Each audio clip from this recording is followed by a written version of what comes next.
Domestic ভিসার রিসিপ্টটা কিন্তু already আমি হাতে পেয়ে গেছি আলহামদুলিল্লাহ। কিন্তু এখানে কথা হইলো যে আসলে কি নুল্লাস্তা উঠবে কিনা, কারণ আপনারা জানেন যে ডোমেস্টিক ভিসা যে ইতালিতে 2025 সালের 7 তারিখে যে ডোমেস্টিক ভিসা ক্লিক দিয়ে গেল, সেটার জন্য কিন্তু আবেদন অনেক বেশি পড়ছে, কিন্তু কোঠা অনেক কম। আর সেই কোঠার কথা যদি চিন্তা করি, তাহলে এখানে কিন্তু সময়টা কিন্তু খুব উল্লেখযোগ্য, অর্থাৎ আপনার ক্লিকটা কোন সময় পাচ্ছে সেটা কিন্তু খুবই উল্লেখযোগ্য একটা ব্যাপার।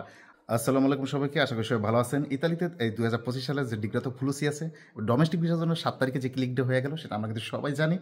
এবং আমরা কিন্তু এতদিন ধরে অনেকেই অপেক্ষা করতেছি, আমি নিজে অপেক্ষা করতেছি, সেটা হচ্ছে রিসিপ্টটার জন্য। যে ক্লিক তো হয়ে গেছে বা এক সপ্তাহ, কিন্তু রিসিপ্টটা কেন এখন আসে নাই। তো পরবর্তীতে যখন আমি কাপ অফিসের সাথে কথা বলি, তারা কিন্তু আমাকে একটা পিডিএফ কপি পাঠাইছিল 6 পৃষ্ঠা, যে আমারটা জমা হয়েছে, সেটা হয়তো বা আমার বিশ্বাস রক্ষার জন্য। কিন্তু আমি জানি আমারটা জমা হয়েছে, কারণ আমার কাছের লোকেই কিন্তু সেখানে জমা দিছিল। তো সেই রিসিপ্টটা কিন্তু ইতিমধ্যে আমি পেয়ে গেছি, একটু আগে আমি কিন্তু সেই রিসিপ্টটা পেয়ে গেছি।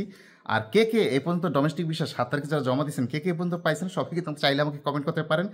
এবং আরেকটা কথা হইতেছে, কার কত মিনিটে পড়ছে সেটাও কিন্তু চাইলে আমাকে কমেন্ট করতে পারেন। কারণ আমরা জানি 7 তারিখে কিন্তু সার্ভার অনেক বিজি ছিল। ডোমেস্টিক ভিসার জন্য 7 তারিখে যে ক্লিক হয়েছে, সেটা সার্ভার কিন্তু অনেক বিজি ছিল, পুরো ইটালিতে কিন্তু বিজি ছিল, অনেকে কিন্তু ক্লিক করতে পারে নাই। আর 12 তারিখের ঘটনা তো আমরা সবাই জানি ইতিমধ্যে, যারা বিদেশে যাইতে চাই, বিশেষ করে ইটালিতে যাইতে চাই, যে অ্যাগ্রিকালচারের বিষয়ে যে কী একটা অবস্থা, যে কয়েকটা শহরে ক্লিকে হয় নাই, সার্ভার পুরোপুরি বন্ধ ছিল।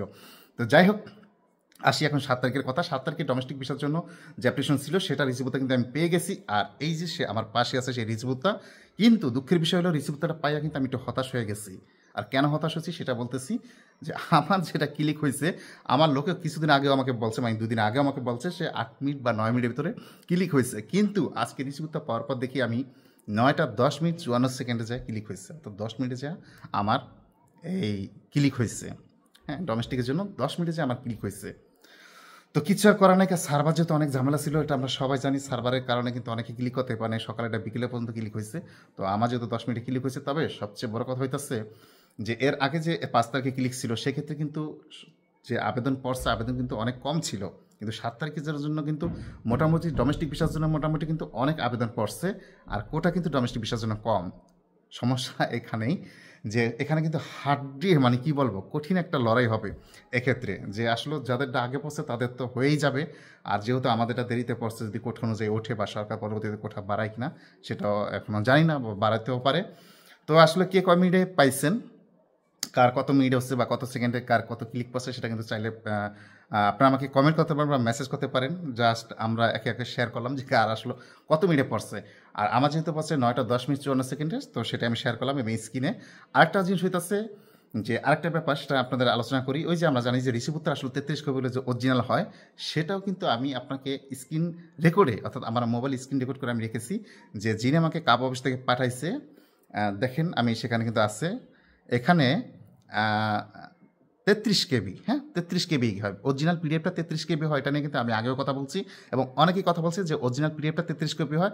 তারপর ভাই এই কেবি ঠেবি অনেকে হয়তো বা নকল ঠকল করে, সেটা আলাদা সাবজেক্ট। কিন্তু এখন কথা হলো যে এই যে আমার ক্লিকটা 9টা 10 মিনিটে পড়ছে, 9টা 10 মিনিটে 54 সেকেন্ডে, হ্যাঁ 9টা 10 মিনিট 54 সেকেন্ডে পড়ছে।